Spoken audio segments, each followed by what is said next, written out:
21 railway station का होगा redevelopment. 260 crore से होगा खजुराहो रेलवे स्टेशन का विकास। पीएम ने वर्चुअली रखी आधारशिला। भिंड में नरोत्तम मिश्रा ने कांग्रेस को कहा इच्छाधारी हिंदू। कांग्रेस ने नरोत्तम मिश्रा के खिलाफ दिया शिकायती पत्र। केंद्रीय बैंक के अध्यक्ष नवाब खान पहुंचे डोंगरगढ़। 25 लाख के विकास कार्यों का किया भूमि पूजन। जबलपुर में रोजगार महोत्सव का आयोजन। महोत्सव में 70 से ज्यादा कंपनियां हुई शामिल। नमस्कार, आप देख रहे हैं आज की खबर। आपके साथ मैं हूं अफीफा मलिक। शुरुआत करते हैं इस वक्त की बड़ी खबरों से। खजुराहो रेलवे स्टेशन का 260 करोड़ रुपए से रीडेवलपमेंट होगा। इसे अमृत भारत स्टेशन योजना में शामिल किया गया है। खजुराहो रेलवे स्टेशन को विश्व स्तरीय बनाने के लिए रविवार को पीएम नरेंद्र मोदी ने वर्चुअली शिलान्यास किया।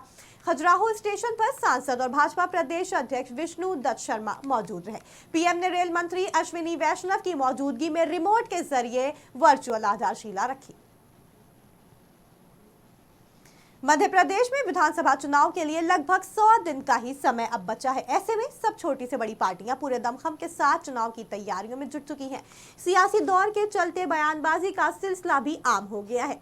ऐसे में खुद को हनुमान भक्त कहने वाले मध्य प्रदेश कांग्रेस अध्यक्ष कमलनाथ भी कांग्रेस की सॉफ्ट हिंदुत्व वाली राह को अब फॉलो कर रहे हैं। इसी को लेकर गृह मंत्री नरोत्तम मिश्रा ने कांग्रेस को इच्छाधारी हिंदू कह डाला, जिस पर भिंड कांग्रेस प्रवक्ता डॉक्टर अनिल भारद्वाज ने गृह मंत्री नरोत्तम मिश्रा के खिलाफ शिकायती पत्र दिया है। गृह मंत्री नरोत्तम मिश्रा पर आरोप लगाया कि गृह मंत्री नरोत्तम मिश्रा ने अपने बयान में इच्छाधारी हिंदू और इच्छाधारी कांग्रेस ही कहा है, जो कि हमारी भावनाओं को ठेस पहुंचा रहा है। राजनांदगांव जिला सहकारी केंद्रीय बैंक के अध्यक्ष नवाब खान आज डोंगरगढ़ के बौद्ध विहार पहुंचे, जहां उन्होंने 25 लाख के विकास कार्यों का भूमि पूजन किया। इस दौरान नवाब खान ने भाजपा के द्वारा सोशल मीडिया में वीडियो जारी कर कांग्रेस सरकार पर आरोप लगाए और तंज कसते हुए कहा कि वो सावन के अंधे हैं, इनको हरा हरा दिख रहा है। पिछले 15 वर्षों तक इन्होंने शराब बेची है और अवैध काम किया है। डोंगरगढ़ शहर में 21 वार्डों में 84 शराब की दुकानें रमन सिंह के समय से चालू हुई हैं और शराब का सरकारीकरण अगर किसी ने किया है तो पूरे देश में रमन सिंह की सरकार के समय हुआ। एक्चुअल में क्या है, पूरे 15 साल इन्हें दारू बेची है। पूरे 15 साल इन्होंने केवल अवैध काम किया है और जितने लोगों के वो इंटरव्यू चल रहे हैं वो सारे बेचारे दारू पीने वाले लोग नहीं हैं। इतना तो मैं आपके चैनल विश्वास से बोल रहा हूँ। मैं शहर के सारे अच्छे युवा हैं जिन्होंने आज तक दारू को हाथ भी नहीं लगाया। इतने प्यारे प्यारे बच्चे जो बोल रहे हैं, मुझे लगता है कि ये जो सावन के अंधे हैं इनको ये झांक कर देखना चाहिए।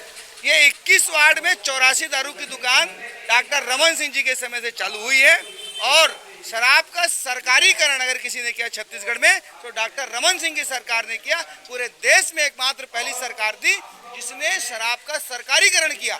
मैंने उस समय मांग किया था और मैं अभी माननीय मुख्यमंत्री से मांग करता हूँ कि भले डॉक्टर रमन सिंह की सरकार चली गई है पर अभी भी डॉक्टर रमन सिंह जी को एक दारू बेचने वाले मुख्यमंत्री के रूप में याद किया जाना चाहिए और दारू की बोतलों में पौवा, अद्दी और इसमें रमन सिंह जी की फोटो लगाना चाहिए ताकि छत्तीसगढ़ की जनता को ये पता चल सके कि दारू का, शराब का सरकारीकरण किसने किया। हमको पता चलना चाहिए कि जो दारू हम पी रहे हैं, शराब जो छत्तीसगढ़ के लोग पी रहे हैं, वो रमन पौवा है, रमन अद्दी है और रमन बम्फर है। और रहा सवाल डोंगरगढ़ के विकास का, आप देखिए दोनों मुख्य मार्ग 1,83,00,000 रुपए का माननीय भुवनेश्वर। जबलपुर में रोजगार महोत्सव का आयोजन किया गया। जबलपुर के शारदा चौक स्थित तक्षशिला इंजीनियरिंग कॉलेज में रोजगार मेले का आयोजन हुआ।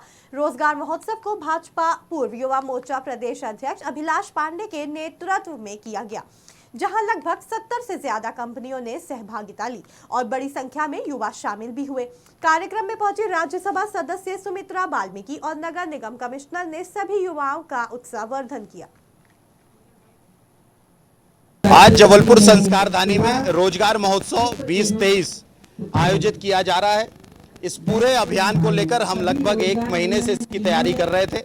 जबलपुर के इस कार्यक्रम में लगभग 8,500 बच्चों ने रजिस्ट्रेशन कराए और 70 से ज़्यादा कंपनियां आज यहां पर HR इंटरव्यू ले रहे हैं। इंटरव्यू लेने के बाद कंपनियां रोजगार व्यक्ति की, युवाओं की योग्यता के साथ ही मिलता है, लेकिन उसके बीच में हम सेतु का काम कर रहे हैं कि कंपनी और विद्यार्थी के बीच में एक सेतु बनाने का हमने काम किया है। और आज आप देख रहे होंगे कि खासा उत्साह इस कार्यक्रम को लेकर युवाओं के अंदर है और बड़ी संख्या में नौजवान इस रोजगार के साथ जुड़ रहे हैं। देश के प्रधानमंत्री आदरणीय नरेंद्र मोदी जी, मुख्यमंत्री आदरणीय शिवराज सिंह चौहान जी, पूरे देश भर में भारतीय जनता पार्टी की सरकार रोजगार के लिए लगातार काम कर रही है। उसी क्रम में हम सब लोगों ने मिलकर आज अत्यंत हर्ष और प्रसन्नता व्यक्त करती हूँ कि रोजगार महोत्सव 2023 का आज यहाँ पर तक्षशिला कॉलेज में रखा गया है आयोजन। सारी हमारी शासकीय अर्ध शासकीय जो भी हमारी सारी योजनाएं हैं वो यहाँ पर जब मैं नव युवाओं को देख रही हूँ, नव युवतियों को देख रही हूँ, इनके उत्साह को देख रही हूँ और इस कार्यक्रम की भारी प्रशंसा इस बात से करती हूँ कि अभिलाष पांडे जी और हमारे नगर निगम आयुक्त के द्वारा ये जो संयुक्त कार्यक्रम को सफल बनाने के लिए 8000 से ज़्यादा बच्चे और बच्चियाँ मुझे इस प्रांगण में दिख रहे हैं और 75 से ज़्यादा कंपनियां पार्टिसिपेट कर रही हैं। मुझे आशा ही नहीं पूर्ण विश्वास है कि जो बच्चे हमारे रोजगार के अवसर तलाश रहे थे उनको एक ही जगह ऐसे अवसर प्राप्त हो रहे। अमृत स्टेशन योजना के तहत रेलवे स्टेशनों का पुनर्विकास किया जाएगा। पीएम मोदी ने 27 राज्यों और केंद्र शासित प्रदेशों में 508 रेलवे स्टेशनों के पुनर्विकास की आधारशिला रखी। अमृत स्टेशन योजना में विदिशा का नाम भी शामिल है। विदिशा रेलवे स्टेशन के साथ साथ देश के कई अन्य रेलवे स्टेशनों के पुनर्विकास कार्य का शिलान्यास प्रधानमंत्री नरेंद्र मोदी ने वर्चुअल रूप से किया। विदिशा में 18.6 करोड़ रुपए की लागत से यात्री सुविधाओं में कई कार्य किए जाएंगे। मुख्यमंत्री शिवराज सिंह चौहान इस कार्यक्रम में शामिल हुए। सीएम शिवराज ने कहा कि पीएम मोदी के नेतृत्व में देश लगातार तरक्की कर रहा है। इतिहास का एक बहुत महत्वपूर्ण दिन है। आज मध्य प्रदेश के 34 रेलवे स्टेशन के कायाकल्प के लिए 1000 करोड़ रुपए से ज्यादा राशि के कामों का हमारे सम्मानीय प्रधानमंत्री श्रीमान नरेंद्र मोदी जी ने भूमि पूजन संपन्न किया है। विदिशा सहित 34 रेलवे स्टेशन का कायाकल्प होगा, विकास होगा और यात्रियों को दी जाने वाली सुविधाओं में आधुनिक टेक्नोलॉजी का इस्तेमाल करते हुए बढ़ोतरी की जाएगी। मैं इसके लिए माननीय प्रधानमंत्री जी को और रेल मंत्री श्रीमान अश्विनी वैष्णव जी को हृदय से बहुत बहुत धन्यवाद देता हूं। एक तरफ प्रधानमंत्री जी के नेतृत्व में भारत लगातार आगे बढ़ रहा है। मध्य प्रदेश में भी डबल इंजन की सरकार कई तरह के विकास के काम कर रही है, लेकिन तकलीफ का विषय यह है कि हमारे प्रतिपक्ष को देश की प्रगति और विकास। हरदा के निजी होटल में अधिवक्ता सम्मेलन का आयोजन किया गया। सम्मेलन में लोकतंत्र बचाने और संविधान पर चर्चा की गई। वहीं इस दौरान सभी ख्याति प्राप्त अधिवक्ता शामिल हुए। इस सम्मेलन की अध्यक्षता सुप्रीम कोर्ट अधिवक्ता और राज्यसभा सांसद विवेक तनखा ने की। जानकारी के मुताबिक कार्यक्रम सुश्री अवनी बंसल, हरदा के अधिवक्तागण और मीडिया पार्टनर्स मिलिटेक्स द्वारा आयोजित किया गया।